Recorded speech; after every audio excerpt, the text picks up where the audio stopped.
What is going on, guys? Welcome back to the channel, and today we have finally heard some news from EA and DICE about Battlefield 2042. It's been around a month or so since they have pretty much said anything about the game. Obviously they've been on holidays over Christmas and that is completely fine, but they've been back for about a week or so now, and so I think we were all definitely getting a little bit antsy, sort of waiting for some communication. But like I said, it is here now and we are going to go through what they've talked about in this video. Before we get into it, if you guys are new to the channel, then feel free to subscribe and turn on those notifications. There's going to be plenty more Battlefield 2042 content on the way in 2022. But with that being said, let's get stuck into the news. So Battlefield Direct Communication, which is essentially its own Twitter account separate from the Battlefield Twitter account, pretty much just designated to communicating with the community. They've just tweeted out a big thread here on Twitter with about 9 separate tweets, and although there's nothing really huge in this, they have mentioned about the Scoreboard, which is actually dropping next month, and they do have some concept art for that as well, and there's also a few other smaller things as well. So we're going to go through all of this, and then I think there'll be a bit more news sort of later on today or tomorrow in regards to the actual patch notes for the next update. So they started off by saying that update 3.2 is scheduled to go live tomorrow. This update delivers a handful of small fixes and improvements to the game focused around stability, and then they said that we'll have the complete set of update notes available to browse this evening. So there's no time on that just yet, but essentially within the next 8 to 10 hours, something like that, there will be the official patch notes for update 3.2, and like I said, that is actually scheduled for tomorrow. So luckily they are getting into the updates pretty quickly. I was kind of worried that it was going to take another week or two to actually get these updates out, but luckily they are getting straight into the updates. To follow on with that, they then said update 3.3 is actually our next update after 3.2, and it arrives in the mid to late Feb, and this one features a refreshed scoreboard alongside further changes that have been in the works since we returned after the holidays. Now it does say there mid to late Feb, and obviously as I'm recording this it is the 19th of January, so that is nearly a month between updates. It seems we're essentially going to be getting this update tomorrow, and then we're going to have to wait probably at least 3 weeks at a minimum, maybe even more than that, until the next update. So that is a little bit disappointing, I'm not going to lie. Obviously from launch until when they went on holidays, they essentially did an update every single week, so the fact that they've done that and now we're sort of going back to monthly updates, that is a little bit frustrating. But in saying that, the next update does seem like it's going to be a little bit bigger, so hopefully it is worth the wait. Now in the next tweet they went on a little bit further about the new scoreboard, and they said in update 3.3 we will refresh our existing scoreboard UI with a new panel that showcases how players are stacking up across the server. Here's your first look at our work in progress, and as you guys can see on screen, they have actually given us a bit of concept art, I guess, on the new scoreboard that will be making it into the game next month. Now, for me personally, this looks great. This is pretty much what we've been wanting, and it is good that we are finally getting this. We can't praise them too much because this should have been there at launch. It's kind of weird that this wasn't in the game, but in saying that, this is something that the community has been pretty much crying for, and we are finally getting it, and to me it looks good.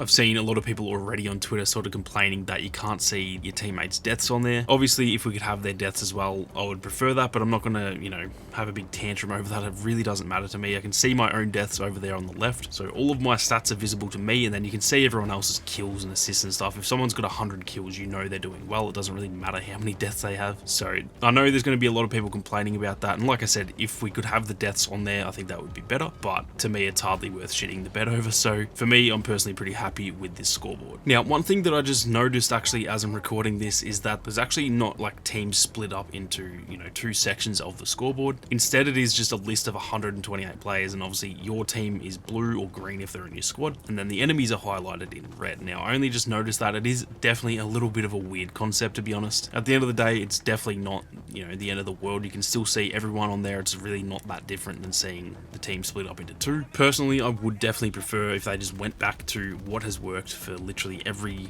shooter that has ever existed, but at the end of the day we can still see everyone, so it isn't the end of the world. I know a lot of people are going to complain about this, and to be fair, it is definitely a weird choice, but for me personally, this is still a very, very big improvement on the previous scoreboard, so it could definitely be worse. Now, they followed that up by saying that the scoreboard will receive further updates beyond this refresh. This isn't a one and done deal for us. Expect to see us iterate on this further once it's live in game, and we look forward to your feedback once this new scoreboard goes live in Feb. So right there, they've even mentioned that there's going to be more updates to this in the future. Obviously, if we give them a heap of feedback and say we want the deaths on there, we just want a regular scoreboard like every other game has had, then I'm sure they're going to add that eventually. It's kind of weird that they didn't just put the deaths on there anyway, but the fact that they've kind of said that it will be updated again in the future, then I'm sure any complaints that we do have with it, they will hopefully fix that up in the future. Now, after that, they then mentioned matchmaking preferences in All Out Warfare and All Platform VoIP, which is voice over internet protocol or just voice chat. These are both still on our radar, no updates on these two today, but we wanted to reassure you that all these are still front of mind and we'll have more to show and share on these topics further down the line. Now, when they mention matchmaking preferences, I'm assuming that is in regards to the server browser. It's kind of worded weirdly. I'm not too sure what they actually mean by the matchmaking preferences, but because they've mentioned it with the voice chat and obviously the scoreboard just beforehand, those are the three big things: the server browser, the scoreboard, and the voice chat that we've all been crying for. So I'd imagine matchmaking preferences is just essentially the server browser and, you know, just in general better ways to matchmake, because right now it just isn't that great, to be honest. So yeah, no updates on that now, but it is good to hear that they are still working on it. Moving on, they then mentioned XP in Portal. Further to the changes made at the end of last year, we've got more changes set to go live with update 3.2 tomorrow that will enable more servers and game types to progress on mastery and weekly missions. Details on this will be posted here later this afternoon. This is another big thing that the community's constantly been sort of crying for since the launch of the game. Obviously, XP in Portal was meant to be there. We were meant to be able to play Portal and Hazard Zone in any game mode and earn XP the same way, but obviously it has kind of been shut off since people were just farming XP. So there's not too much to talk about here because they simply just said that,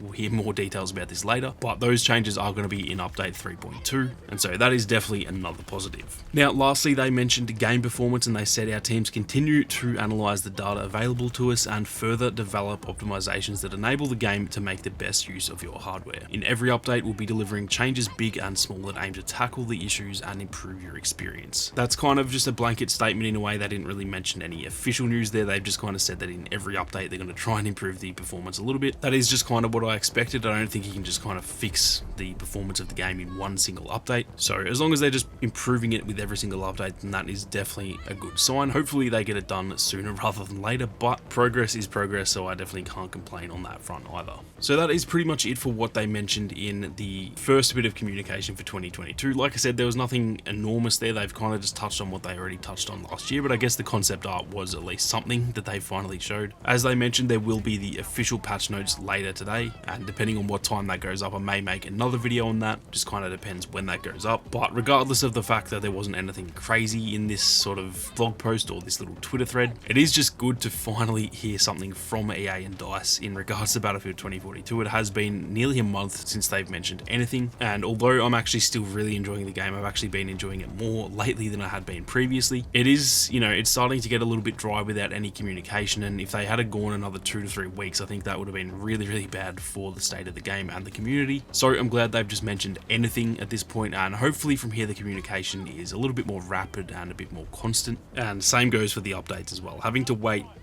a month between this one and then the next one with the scoreboard and stuff, that is a little bit frustrating. Hopefully that's just because they're kind of getting back into the swing of things with obviously the holidays and stuff like that. I'd imagine once they get into it might be, every fortnight we get an update or something like that, but I guess we're just going to have to wait and see. So it's going to be an interesting couple of months for sure for Battlefield 2042. I am still feeling optimistic that they can turn things around. It's going to take a long time and a lot of work, but at least we are finally hearing something about the game. That is going to do it for this one though, guys. If you enjoyed the video, then be sure to leave a like down below, and if you guys are new to the channel, then feel free to subscribe and turn on those notifications so you don't miss out on any upcoming Battlefield 2042 content. If you want to support the content that I make here on YouTube, then consider becoming a channel member. But with that being said, thank you all very much for watching. You guys have a great day, and I'll see you all out there on the battlefield.